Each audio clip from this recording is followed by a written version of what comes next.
This franchise is weird.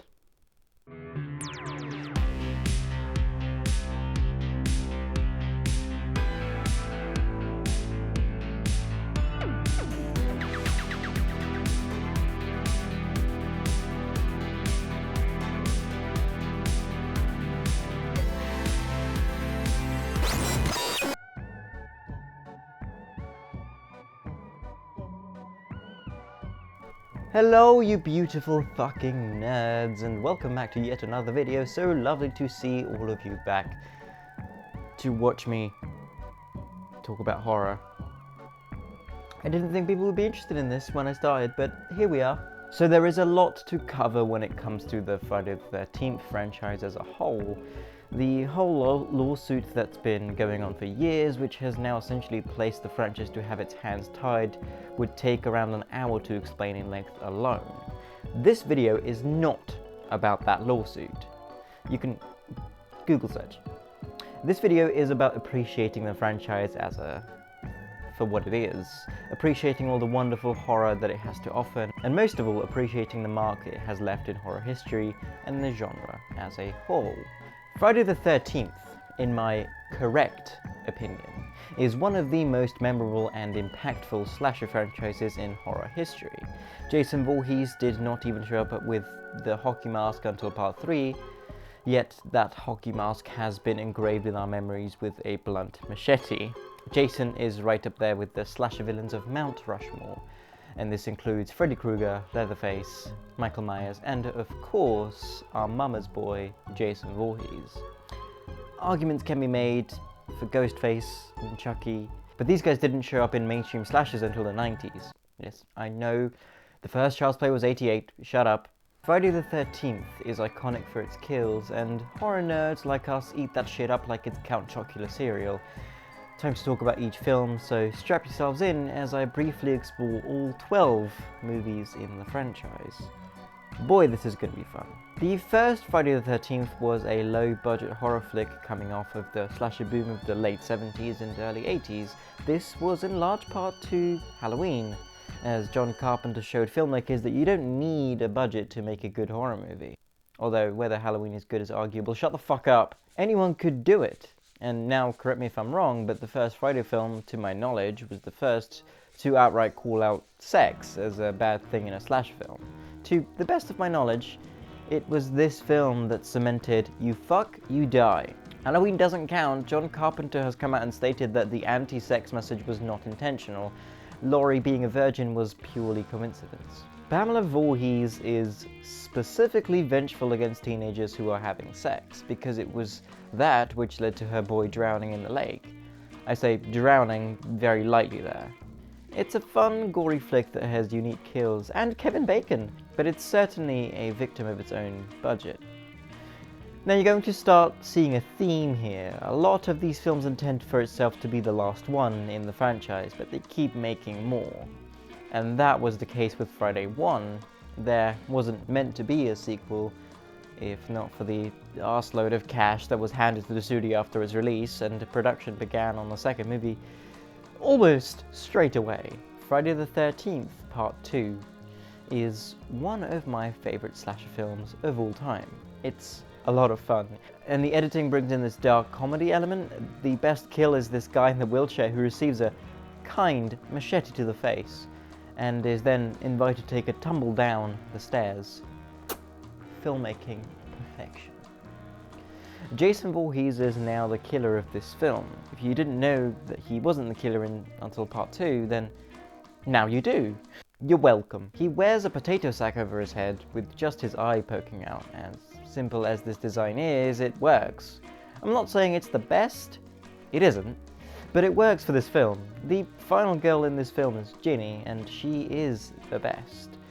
The best final girl in the entire franchise. Hell, one of the best in all of slashers. Right up there with Sidney Prescott and Nancy Thompson. Oh, Ginny is so good. Now, part 2 was not intended to be the last film of the franchise, but part 3 was. Okay, Friday the 13th Part 3D was in fact in 3D. The type of 3D where they keep throwing shit at your face to remind you that the film is indeed 3D. God, how many times can I say 3D and one video. 3D, film's alright, it's fun. The plot's very simple, no lore expansion or worthy character development. Kids go into woods, get killed by Jason. That's it. Now there is some redeeming qualities to this film, notably the ending is a lot of fun. Jason gets hanged and then an axe lobbed into his head. It's notably how Jason gets a signature gap in his mask. Oh yeah, Jason gets his mask in this film. And the kill with the harpoon gun is very memorable and fun. Now the next film in the franchise is called Friday the 13th, The Final Chapter. And this, indeed, was intended to be the final one, until the film was released and made money. They made 8 more films in the franchise after this, so don't let the title fool you. Despite that though, this is a lot of fun. Damn fun, if not for Crispin Glover alone. I don't really have much else to say about it. This one's good. Go watch it. Now, the final chapter didn't last long because less than a year later, they came back with a Friday the 13th Part 5, A New Beginning. This is the one with Roy, the imposter Jason. Jason's not in this one at all, apart from hallucinations? It's fun. Lots of nudity and heavy sex over brutal killings because, to no one's surprise who has seen this movie, of course this film was directed by a porn director. This is the point where I think the atmosphere of the first few films heavily drops. There's a lot of nuance when it comes to filmmaking in the previous ones, especially when it comes to do with atmosphere, especially Final Chapter. This one just doesn't have it. I do like the Jason redesign, however, I like the mask. Film's fun, not the best. Part 6, Jason Lives. This is many people's favourite, and with good reason. This one introduced some meta self-aware goodness to the mix. I like to think of Jason Lives as, hey, this is the 6th goddamn movie of Jason killing teenagers. It's a little weird that we made this many, don't you think? The movie feels refreshing because of its ability to make fun of itself. It goes completely supernatural and bonkers fun. Jason literally gets brought back because he gets struck by lightning. Tommy Jarvis is also my favourite in this movie. Somehow he feels the most real and three-dimensional in this film. Despite the fact that his only goal is to kill Jason, again, things are starting to get a little weird with Part 7, A New Blood. More supernatural shit is introduced, and as many people have said time and time again, Jason's design is fucking awesome. We have Discount Carrie, Tina, the girl with telekinesis. This is the first time that Kane Hodder also plays Jason, and there is a real damn good reason as to why so many people think that he is the Jason. He's so fucking menacing and metal in the part that he just works so damn well.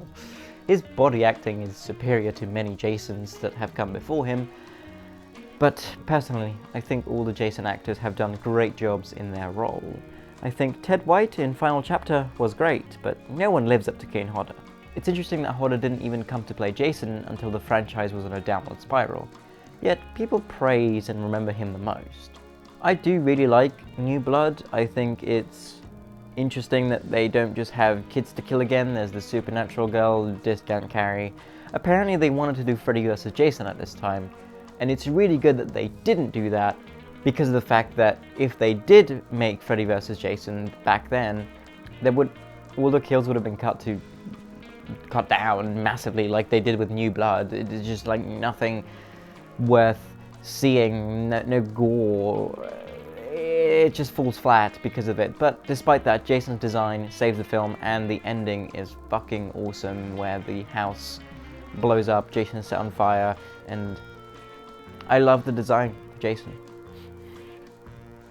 Now, the rest of the franchise I'm going to do unscripted because of the fact that I don't like them. Friday the 13th, Part 8, Jason Takes Manhattan. This one's quite infamous, isn't it? We see that in the new Scream they made fun of it, and yeah. If you're not aware, the whole film was kind of advertised to be this massive killing spree for Jason as he walks through the streets of New York and murders everybody. It wasn't that. It wasn't that. Over an hour of the film is set on a boat, and the last 20, 30 minutes or so are set in New York, and even then, most of the shots are shot in Vancouver. There is one shot where he's in Times Square, which is really good. I do love that. We need more of that. What else can I remember about this film? The characters suck. The guy who gets his head punched off, that's really fun. I hate Jason's design. He's like juicy. It's juicy Jason. He's always wet. Oh, by the way, part 8 was intended to be the last one. Again. I think part 7 was too, maybe. I'm not sure. Yeah. Most of these are intended to be the last one in the franchise. Okay, moving on. Friday the 13th Part 9 is not called Friday the 13th Part 9 because it was when New Line Cinema acquired the rights to the franchise, and they weren't allowed to call it Friday the 13th as far as I'm aware, so the title is Jason Goes to Hell, The Final Friday. And again, it's called The Final Friday for the second time. I like, a lot of people like this one. I don't know. Jason's design is memorable. It's the one that's the most distinct. I like the hockey mask is like wrapping around his head and it's causing him wounds. I do love that, and it's like morphed into his skull and shit. That's good. I do like that design. Continuity wise, forget it.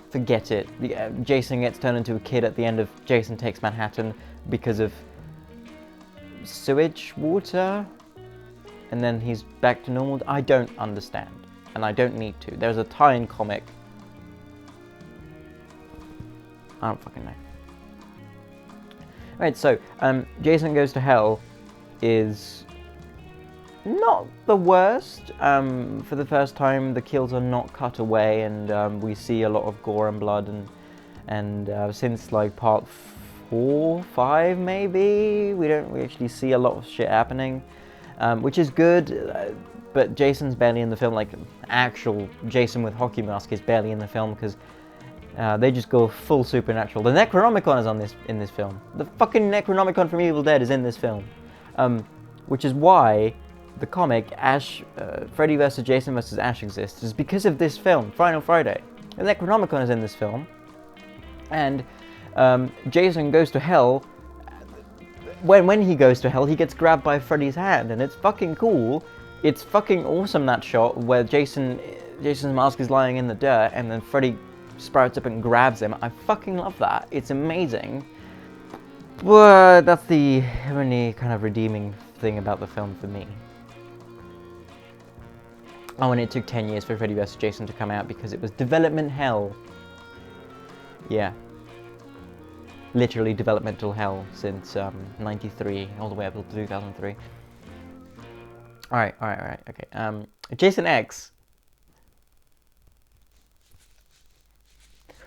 Jason Goes to Space! What can I say? It's fun. It's stupid, but it's fun. Everyone remembers Uber Jason. Not many people remember that for most of the film, he's normal Jason, just walking around on the ship, and he's got like hair and shit, and I just don't like the design. Not the Uber Jason. The Uber Jason design is cool. The pre-Uber Jason design is not that good. It just looks Jack adjacent. No. Okay. Jason X, fun. It's sci-fi. The franchise has come a very, very, very long way. It's just bonkers. It's fun. I don't know. I don't know what else to say about it. It's Jason Goes to Space. That's what the film is. Jason Goes to Space. Okay. Now a film that I do actually like, Freddy vs. Jason. A lot of people don't like this film. I fucking love it. It's one of my favorites in the franchise. For both Freddy and for Jason's sake, it's I don't know. It's got that early 2000s vibe to it that is so very clearly early 2000s, and like, I get that it was developmental hell, but I think they did the best they could, you know? It could have been better. Freddy could have had more kills than just one. I do like it though. even though it breaks continuity for both franchises, but it doesn't matter. I think it's cool. I do like the film. Favorite kill? The bed where Jason snaps a guy in half. That's cool. The first kill in the film. Robert Englund kills it. It's the last time that Robert Englund played Freddy on the silver screen, so that's kind of sad. It's been 20 years since he properly played Freddy. Yeah. It's good. Go watch Freddy vs. Jason if you like some goofy fun. It's very goofy, but it's fun. I love it. It's good. CGI is questionable, but okay. Coming to the last one in the franchise, at least at the time of this video. Honestly, it's not bad. It's not bad. Interesting that they went the route that they did because of the fact that, well, it's a complete remake and they pick up around Jason and Pamela Voorhees is at the start. And all those events are canon still. It's a remake of those events. Jared Padalecki's in it. That's fun. Jared Padalecki is always a good shout. I love him. I don't remember this film. I remember it being okay. It's very dark. Like it's too, like not in tone, not in a storytelling way, like literally dark. Like it's, sometimes I have a lot of difficulty making out what the fuck is going on, so yeah. I think for a remake, if they wanted to do a remake, they did the best they could. It's produced by Michael Bay, which is weird, but you can kind of see it. Yeah, apart from that, it's good. Go watch it. Go watch all of them. Tell me what you think. Ooh, happy Friday the 13th to everybody watching this video. If you're not watching this video on Friday the 13th, then happy belated Friday the 13th. Thank you all so much for making it all the way to the end. Well done to you. And please, if you like this video, then please like, share, and subscribe. Anyway, if you like this video, then please tell your friends about it. Happy spooky time, happy Halloween, happy Friday the 13th, happy go fuck yourself.